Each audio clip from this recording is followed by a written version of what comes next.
Today's reaction is going to be absolutely unreal.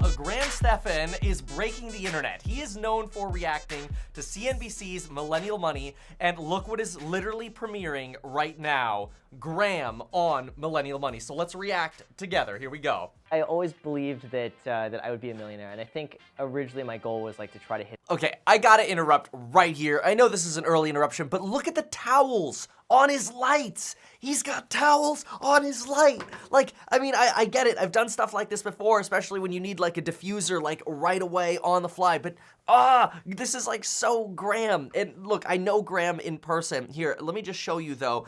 Here, I have a light right here. I'm gonna take a picture of this. I'll take a picture over here as well. So this is, you can actually see me right here taking the picture. This is called a light box. It's like $20 on Amazon, and you put the box around to diffuse it. I have done stuff like this for lights that don't have diffusers, except I'll like tape some nice like cardboard paper or whatever and try to use that paper as a diffuser. They're LEDs, so I'm not worried about a fire or whatever. But Graham, you just drape the towels from your bathroom over it to save money. Like, and then you think about it, it's like, nobody knows in his videos, the videos still do great. It kind of goes to show right here that you don't need a lot of money to set up a YouTube set. I mean, realistically, if you got good lighting, you could probably use the iPhone and some towel lights. So thumbs up for towel lights. Hit that by 30, ended up surpassing that by a decent amount. This is the moment. Yeah, actually, if you think right, I mean, this is a testament towards goal setting. I know that sounds cliche, like, oh, come on, or yeah, I'm gonna write down my goals. But come on, he had a goal of being a millionaire by 30 and did it by, you know, his mid-20s, so good for him. Sorry, I'm gonna interrupt a lot because I'm gonna see things that maybe other people don't, and I think this is what's gonna add to some of the interestingness. But what do you notice in this picture right here? This is like one of those Nespresso coffee machines. You see the little like spent cases right there that I'm circling? Graham don't use that stuff unless it's free. See the little Oppenheimer Group cup? Yeah, he's making this coffee at his office. So now, forget about 20-cent iced coffee. Talk about free Nespresso style coffee at your office. Hey guys, want free coffee? Become a real estate agent and just drink the coffee at the office. Brilliant! And this is like with the text, here's how he spends his money.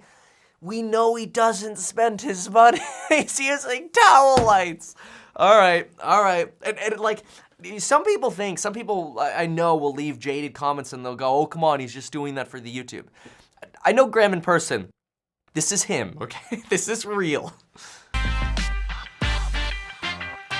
My name is Graham Stephan. I'm 29 years old. I make $1.6 million per year and I live in Los Angeles, California. And welcome to, wait for it, Millennial Money. Nice. He's pretty much popularized that. So I'm a full-time real estate agent, real estate investor, and YouTuber. Every day is gonna be a little bit different. Some days... Man, this guy is good. Look, you know what we need to do is we literally need to go through this video and just look for the subtle plugs that are here. We're gonna go back to this screen in a second here, but notice this super awesome subtle plug to follow Graham on Instagram. Watch, I'll replay it and you'll see it's totally an Instagram story that he's on. It's like, oh, I wanna know what he posted on his Instagram story. I'll go follow. Brilliant. Like, let's just go through and count the subtle plugs. We'll just, here we go. So this will be number 1. Real estate agent, real estate investor, and YouTuber. Every day is gonna be a little bit different. Some days I'm gonna be out with clients showing properties, other days I'm gonna be planning YouTube videos, and some other days I'm going to be looking at properties for myself to invest in.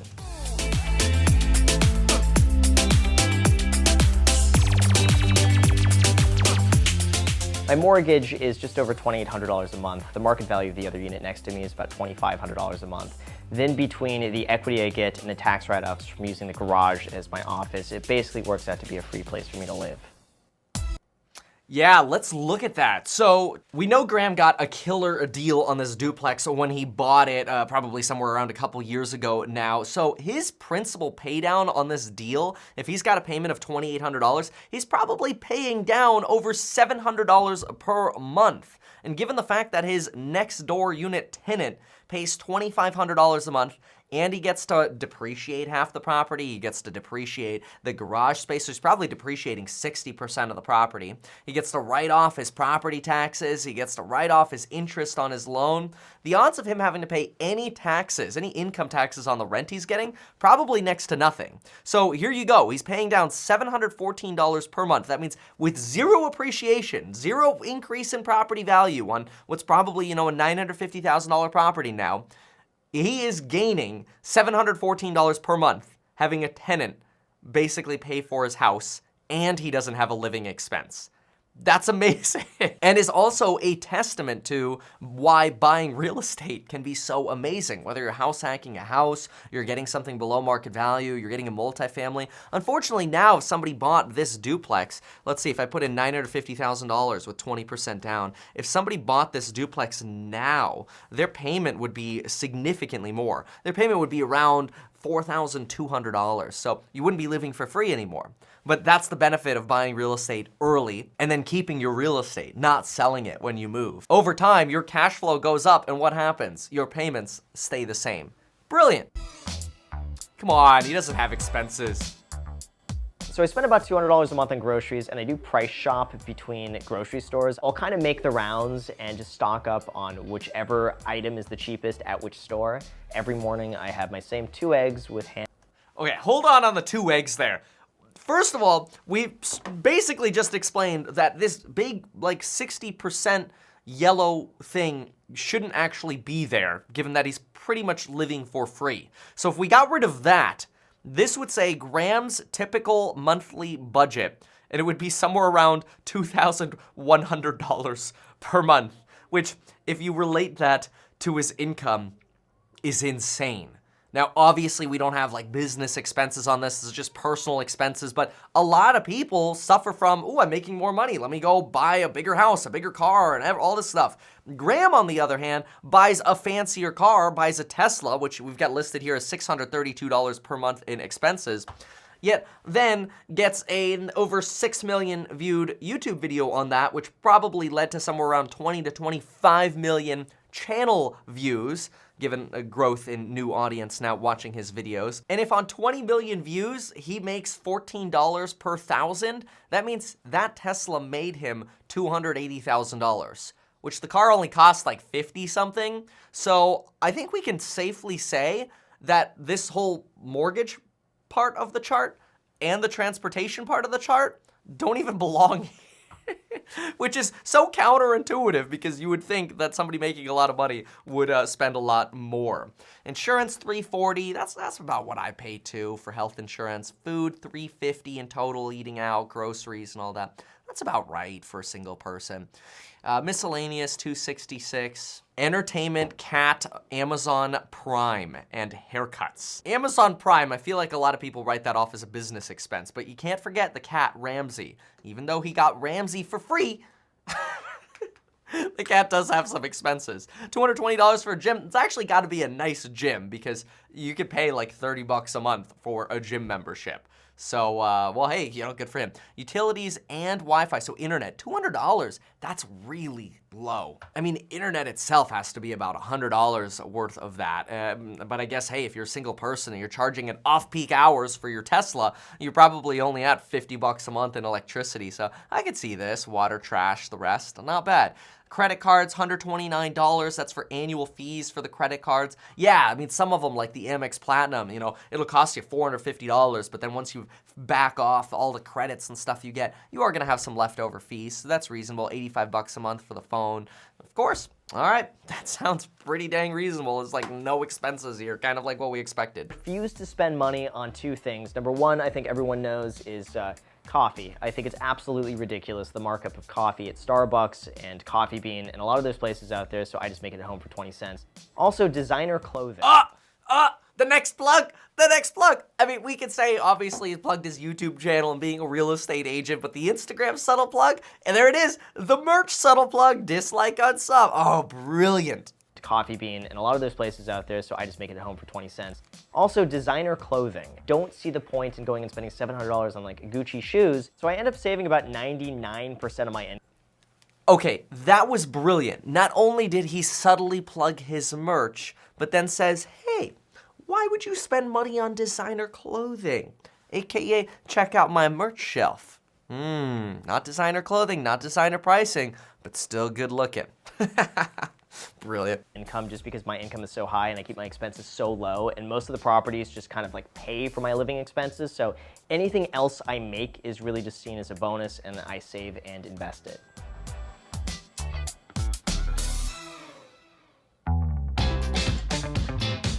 Flex.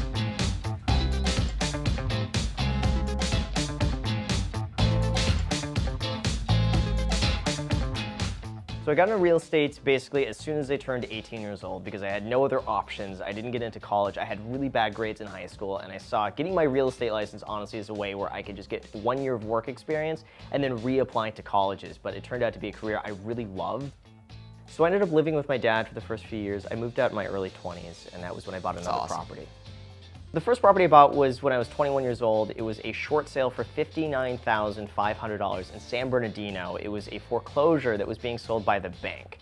And at the time, I had been saving up as a real estate agent, basically using all of my commissions, just putting it in a savings account. I bought that property in cash. It actually appraised and was refinanced for like $260,000.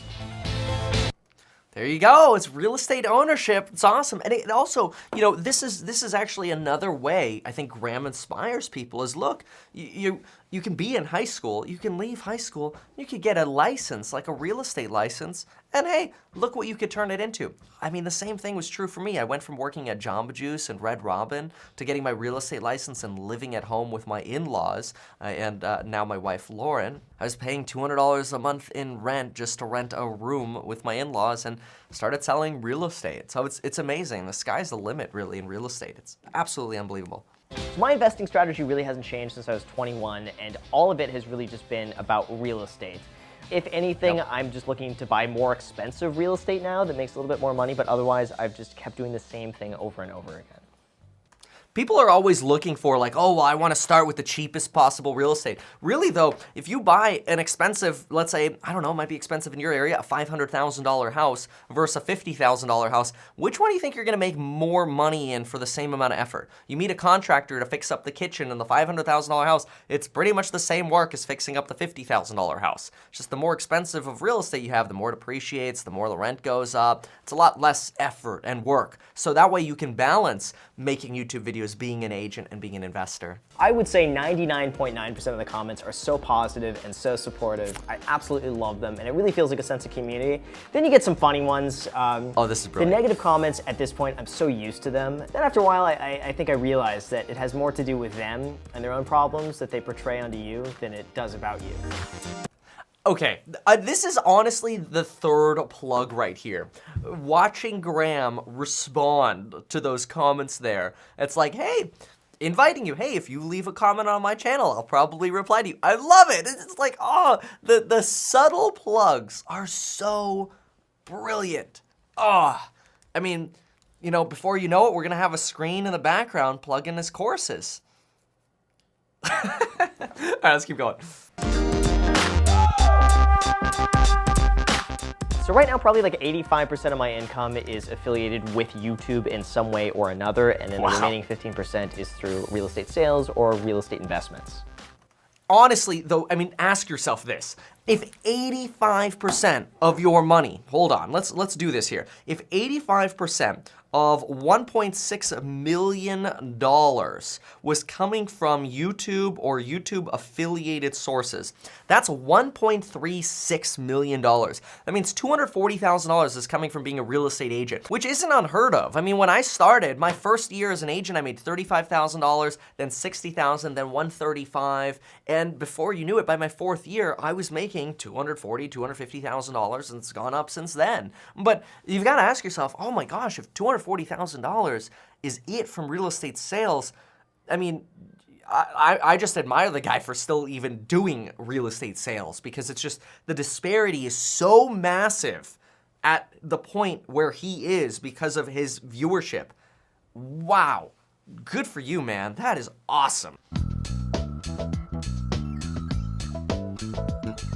So since I've always been self-employed, I've never had a formal like 401k, but I do have a SEP 401k. I've thrown some money in there at the end of the year, just if it's left over, just as a hedge. But then as far as savings are concerned, I always like... Wait. Look at the little note there. Income fluctuates between $61,000 and $221,000 per month. No, it doesn't. Come on. His views have not been going down. So you know this is like, you know, they put this in there because it's over the last year. That's probably what his income's been. But realistically, he could be on that upper bound of 200K per month, which 200K per month, this could realistically be a Millennial Money revisit, 2.4 million. You know, Meet the Millennial makes 2.4 million in a year. This should honestly be extremely inspiring to people. Like to keep about $20,000 to $30,000 in one of my checking accounts just to cover anything that could come up in the short term or to draw from if I have any expenses that come up. But other than that, all of my other money is spread out through several high-interest savings accounts.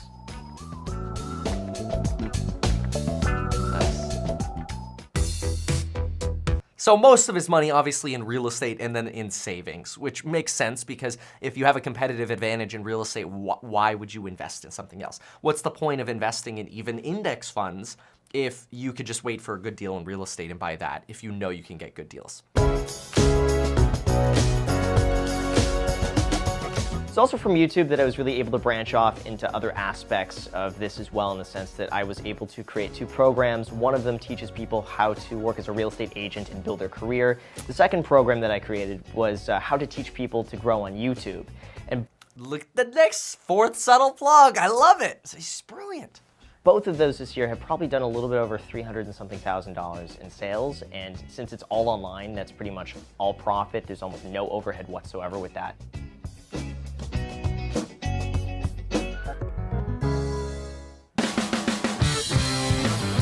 It's amazing how most of it comes from the YouTube ad revenue. Very much like it gives you a little jolt there. So I bought my Tesla in April of 2019. You get so many rebates back for it. The financing is so cheap. Everything that went on with the car, I calculated that it was going to cost me $78 a month out of pocket net in the first year. It's so true. I mean, on my Tesla Model X, because it's so heavy, there are even more tax benefits for the Model X, and my financing was like 1.49%, which you can't get any more today, but still, I mean, I think Tesla's like subsidizing the rates or something like that. 1.49%. That's insane. I'd be better off paying off a house at 3.5% than a car at 1.49%. Tesla is really taking the market, I mean, in crazy ways. Not counting the opportunity cost of then having all the money left over that I could then go and reinvest. So I figured like depreciation is going to be minimal. I'm going to get some really great tax write-offs from it.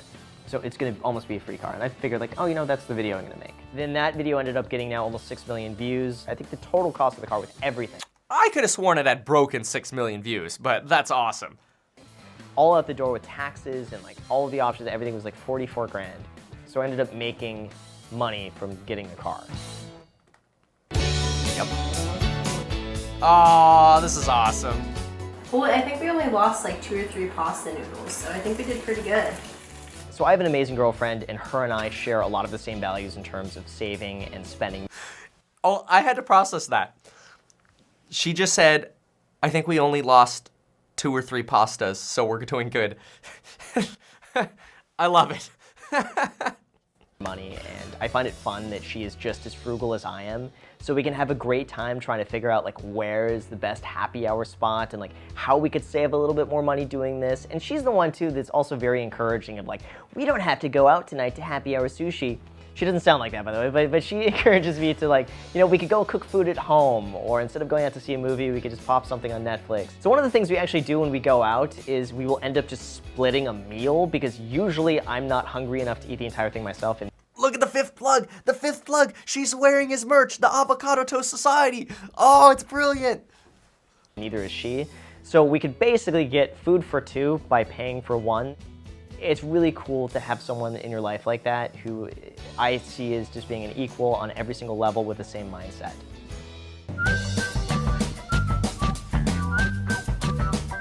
Okay, I know it sounds weird too, but I do end up rewarding myself every now and then at McDonald's from the dollar menu. I don't ever eat McDonald's, but I just decided to go just because it was there and I was really hungry.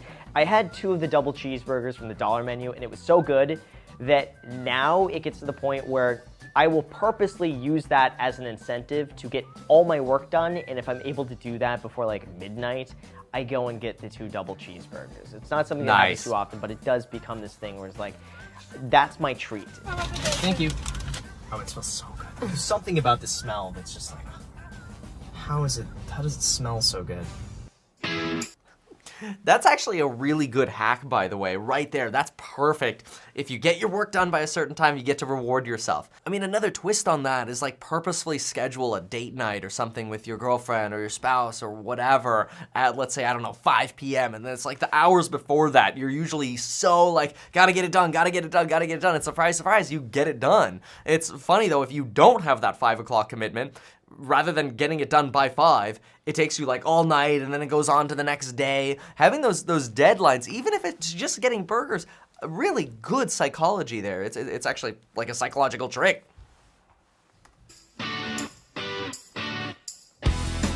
So in terms of net worth goals, I really don't have any, and I have no desire of becoming a billionaire. I don't even know what I would possibly do with that amount of money. I would like to hit 10 million. I feel like that would be just a decent number. The only thing I really want to do is travel that I haven't done. That's the only thing, but I could do that if I wanted to. It's just not the right time to do that.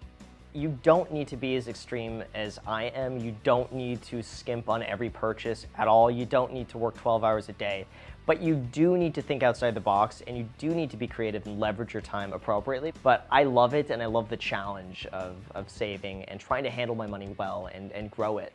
No one is more frugal than I am. That was awesome.